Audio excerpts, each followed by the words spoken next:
Hi, I just had a breakdown, so I'm in Salt Lake City at the FedEx waiting for parts to come in on my truck, so I thought I'd take an afternoon and do a video on some of the things that have been on my mind lately in regard to LiveWire. And one of the main things I've been thinking a lot about lately is why is Jochen Zeitz at Harley-Davidson? You know, what is he doing there? Why is he there? And when you ask him, Zeitz publicly has given three different answers explaining why he's at Harley-Davidson. The first thing he says is to return value to shareholders. Then he's also said because Harley-Davidson is an iconic brand. And he's also said because if he can get Harley to care more about people and planet, he can change the whole industry.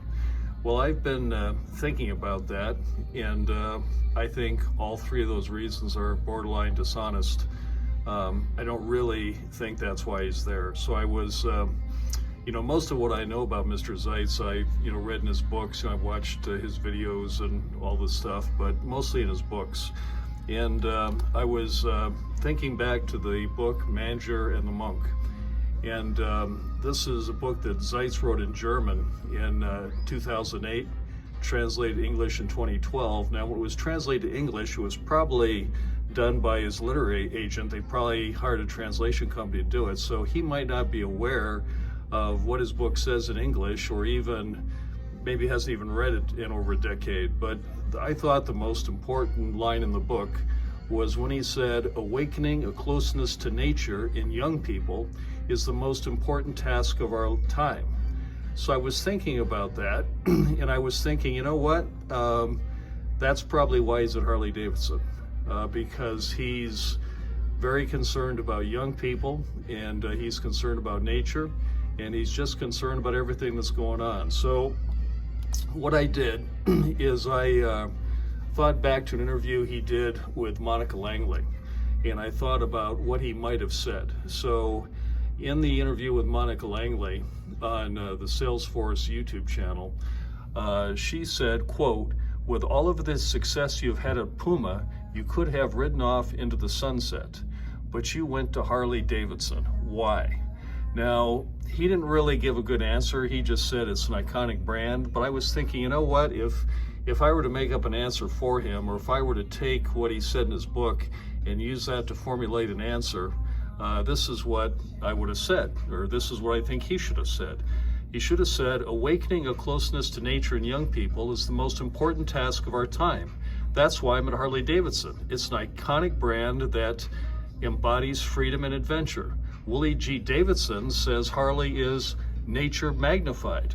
That's what I want for our young people in our future. Now, nature magnified was what Willie G. Davidson said when he was at the AMA presentation for the award he got as forget what the award was called. I think it was called Legend, a motorcycle legend.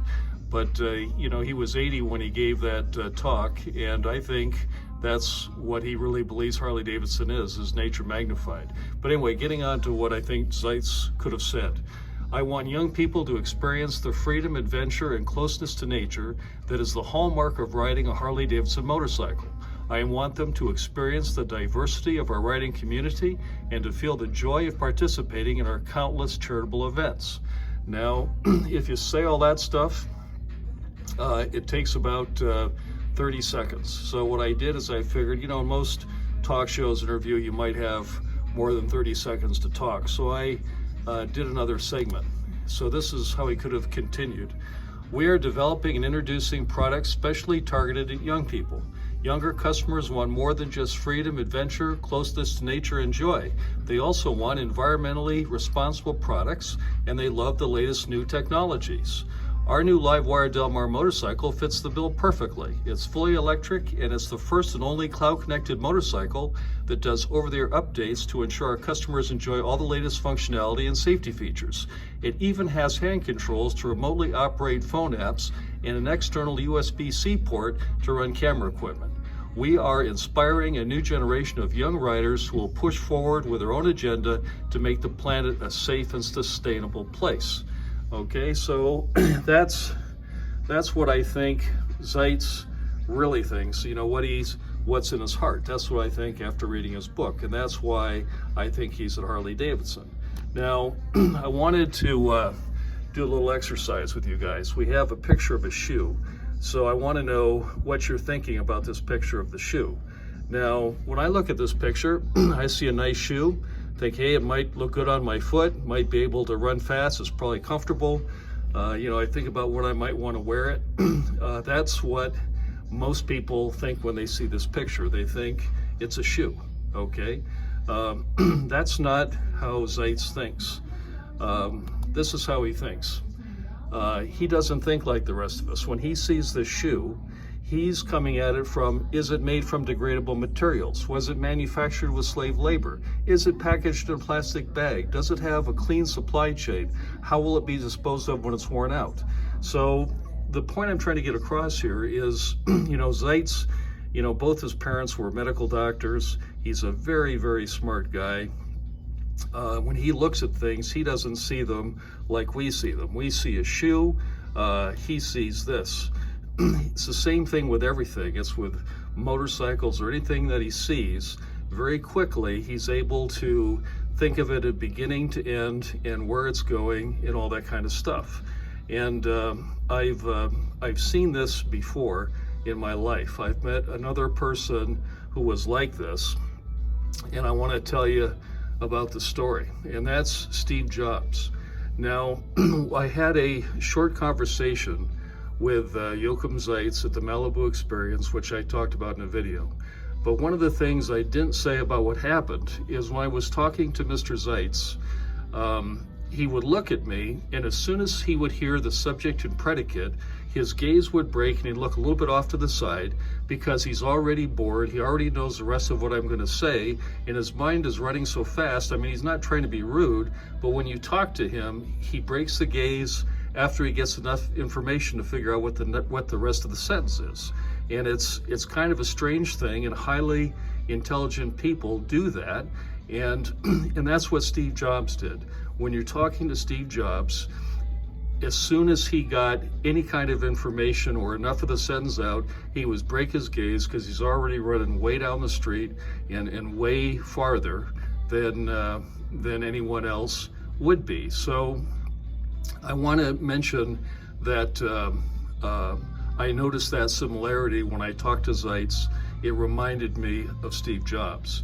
Now, I want to tell a little story about a meeting I sat in with Steve Jobs 30 years ago.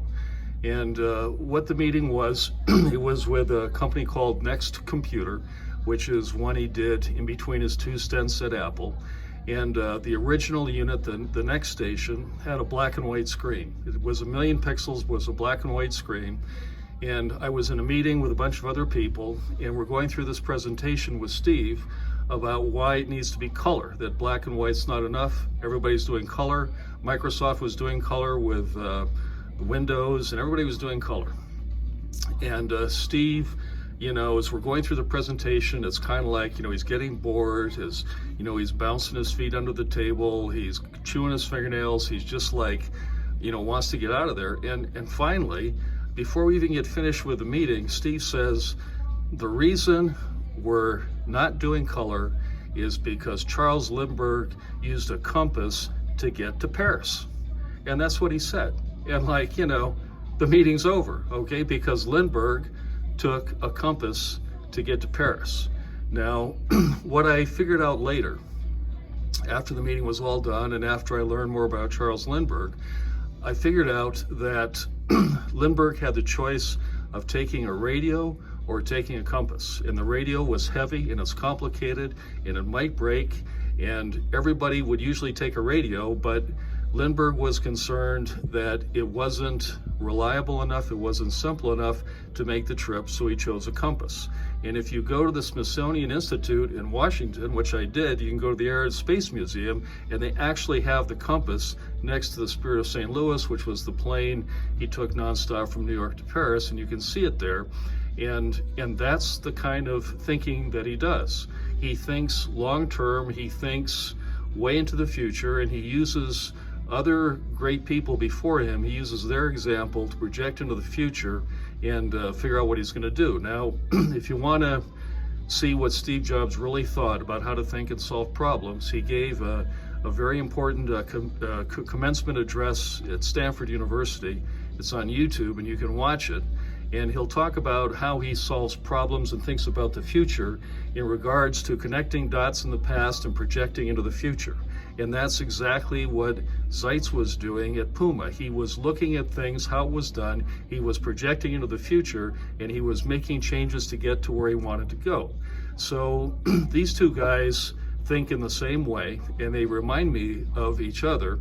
And what I wanted to do, I'm always big at sending Zeitz gifts in the mail or handing him gifts. So what I'm going to do is I'm going to send Zeitz a copy of this book. It's by Charles Lindbergh.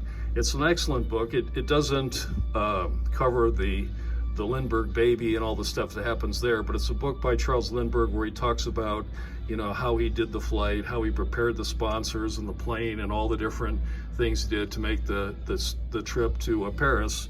And with LiveWire, Zeitz is on a journey. He's on a journey, so I thought maybe it would help if he were to read a book by a great American adventurer that would help him see the vision for LiveWire and all the things that LiveWire could be. Now, since we've already said that, or I've said that there's a similarity between Jobs and Zeitz, there are some other similarities too. Now, I don't know how much you guys know about Apple, but Apple was actually co-founded by another guy, Steve Wozniak. And Steve Wozniak was the technical brain that got Apple off the ground. And the main thing that Wozniak did is he was the first guy to make a computer card that could drive a television set. So your computer could be on the TV. And that's what really got Apple going, and that was the big thing that he did. He reminds me of Vance Strader, because Vance is obviously a genius designer. I mean, what he did with the XB9R and with the LiveWire 1, it's just incredible what the guy's done. So I thought that a good thing to do would be to send him a book. So I sent him a book called iWoz, which is where Woz talks about all the things that he did to make innovative products at Apple. So I was thinking, well, who else could I draw a similarity between besides Wozniak and Jobs? And of course, the next would be Johnny Ives. Now, I don't know how much you know about Johnny Ives, but he's the guy that did the iPhone, he did the iMac, he was an incredible designer that made Apple products beautiful, made them work exactly right. He's the guy. He was Steve Jobs' right-hand man from the design department. And of course, Ben McGinley with the LiveWire 1, it's an incredible bike. The design and the look of it reminds me of something that Johnny Ives would do. It's just a fantastic look. So I was trying to think, Johnny Ives actually wrote a book, but when you read the book, it's not really that much about the design, it's more about his life. So I was trying to think, who would be the best designer in the world or the best designer that ever lived? And of course, it's got to be Leonardo da Vinci, who is, not only a great designer, but also a great artist. So I'm going to send that to Ben for him to read and be inspired by. And then of course, Tim Cook and Ryan Morrissey. Tim Cook, after Steve died, Tim Cook was just a genius and took Apple to much higher heights than it had ever been. And I've met Ryan. He's a very smart guy and very focused. And in terms of the business part and being able to manage the company and take it to another place, I think that, Ryan Morrissey is obviously the guy. I've done a lot of research on all these people, and it's a very, very good team. So anyway, I'm going to send Ryan Morrissey the Tim Cook book. It's cookbook. I guess that's kind of a thing, but anyway, it's an excellent book. It talks about all the things that he did. I actually met Tim many, many years ago. He was at Compaq Computer at the same time I was. He was in manufacturing. So I briefly met him in a few meetings, but very nice guy. I wish I had known at that time that that's where he was going. I would have got to know him a lot better. But anyway, I think it's an excellent book and something that'll help, inspire Ryan. Now, You know, the other thing that I want to mention is that this is my favorite quote by Steve Jobs. Because people who are crazy enough to think they can change the world are the ones who do. And I think that everyone who's riding a LiveWire motorcycle and involved with LiveWire is involved in changing the world. And I want to put that out there, and I want to encourage everybody at LiveWire to keep doing a super job. Have a nice day.